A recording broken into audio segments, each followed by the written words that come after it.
Right, welcome back to another YouTube video, and once again, by the thumbnail or the YouTube video title, I'm pretty sure you probably know what this video is about. But as you know, with a lot of titles these days, they can be a little bit misleading to get people in. Same with the thumbnails, etc. And this is not a go at vegans or people who are on plant-based, because that is definitely a valid nutritional preference and there's absolutely nothing wrong with it.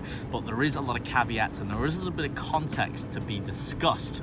And I feel that that's when I get within this video, I want to talk about some of those nuances, some of those contextual differences, and I want to bring a little bit of clarity in a very simple but obviously light-hearted way, because it is YouTube, and if you want more of the long-form quality content, I'd jump onto my podcast, Shameless plug, where we have more educational, in-depth and long-form content where, although this is informative and educational, it's a bit more fun, and I'm not going to keep you here for hours on end, because it's meant to be a little bit more engaging while you're sat down eating your breakfast, lunch, dinner, or whatever it is that you happen to be doing. So why I'm not going vegan. So there's a couple of things to address there straight away.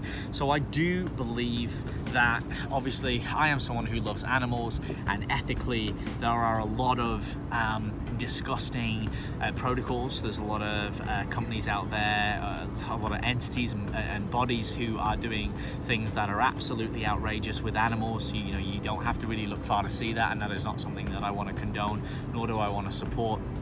But at the same time, there are good people out there, there are good entities who are doing good things, not only in that space, but more, in the plant-based world, and they're providing healthy alternatives in a way that aren't creating new problems. And what I mean by that is that it's all well and good to say, hey, why don't we all go vegetarian, or why don't we all go plant-based? But if we actually look at this from a wider standpoint, it actually creates a lot of issues, because if we all of a sudden stop eating animals, or we don't create other alternatives, we have a lot of waste.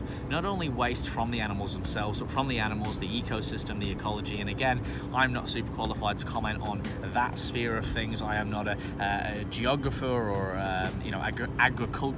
agricultural specialist. But again, listening from a lot of these experts, there are things and consequences that we need to consider. So it's all well and good by saying, hey, we want to do this, but sometimes if we all did it, or if we have this, go in too much too soon with everything, it's like saying, hey, I want to go to the gym. All right, why don't you go 24 hours a day? It's like, well, more is not always better. So just something to keep in mind as a context as well. And I also think that there are other alternatives. Like, for example, you can be vegetarian instead of vegan, you can be lacto-ovo. There's lots of different categories, pescatarian, etc.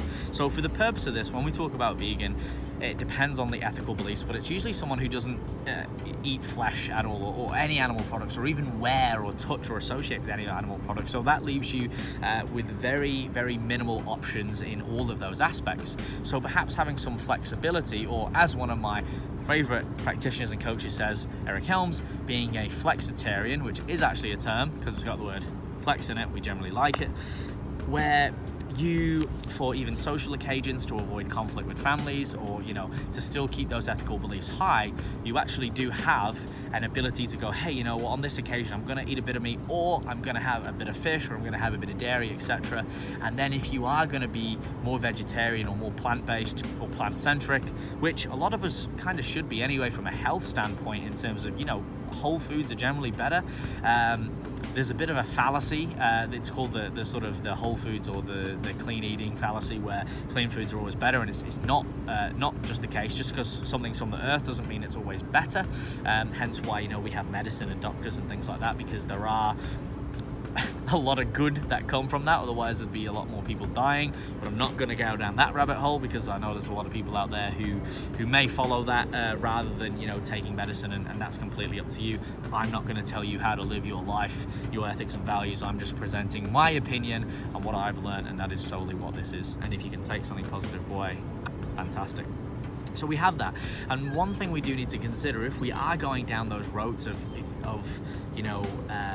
being restrictive or selective with our foods. The first one is don't put yourself in a box or necessarily label yourself to be part of a fashion. So it's like, hey, I'm blue, or I'm red, or I'm pescatarian, and I'm plant-based, or Game Changers. My video on that came up, and sort of that created a bit of a ripple effect where people are like, well, no, I'm a game changer, I'm a plant-based, I'm better than you. And that is completely untrue, because it doesn't matter what your nutritional preferences are.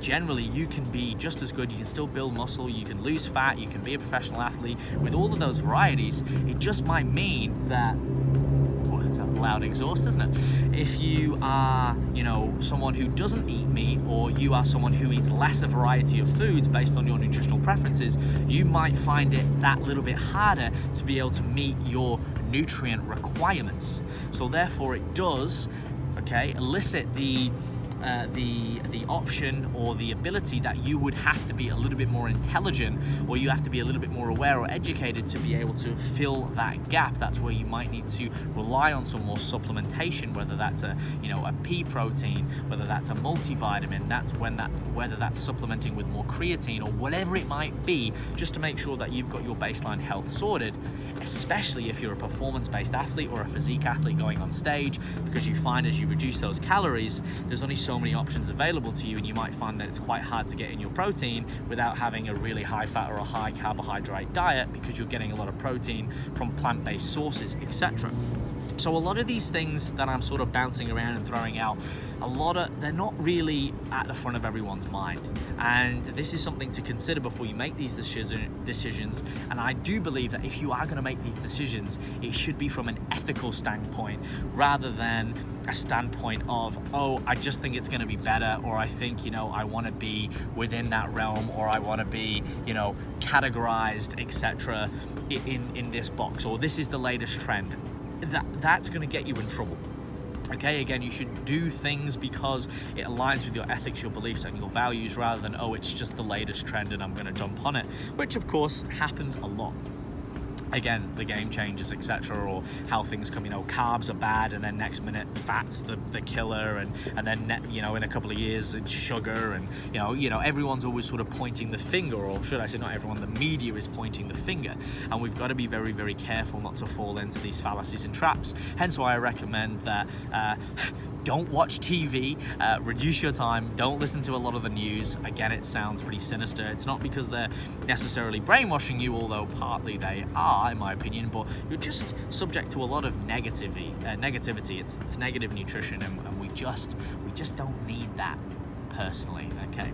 So things to consider there if you're going to be making these choices, knowing that A, it's not superior, and yes, if you are going to do it, you can still achieve everything that you want. You just have to be a little bit more pragmatic. You have to be a little bit more strategic about it. Perhaps get informed, perhaps speak to a health professional, a registered dietitian, a physician, someone who is clued up in this area, and say, hey, look, if I do go down this route, what are the things I'm going to be deficient in, or what are the things that I can use or consume to help me meet my needs, not only from a performance standpoint, but even from just a wellness and a health standpoint in general.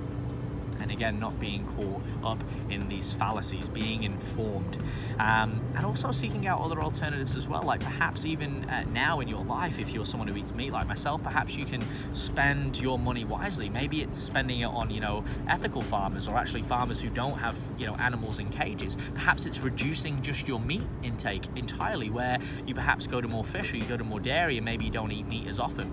Again, I'm not going to tell you how to live your life, but there's always things that you can do, and it comes down to, again, your ethics and values, where I think a lot of us are kind of just led astray, and we're just doing whatever the rest of the sheep are doing, and we're just following that, and that can get us into trouble down the track. So just a short one today, guys. That's me just thinking out loud. As always, if you like the video, comment if you've got something valuable to say, or if you want to see something specifically, or you want more resources, etc. Of course, subscribe for weekly videos, hit that bell icon so you get notified. And of course, until next time, I will see you next week. In the meantime, stay fearless.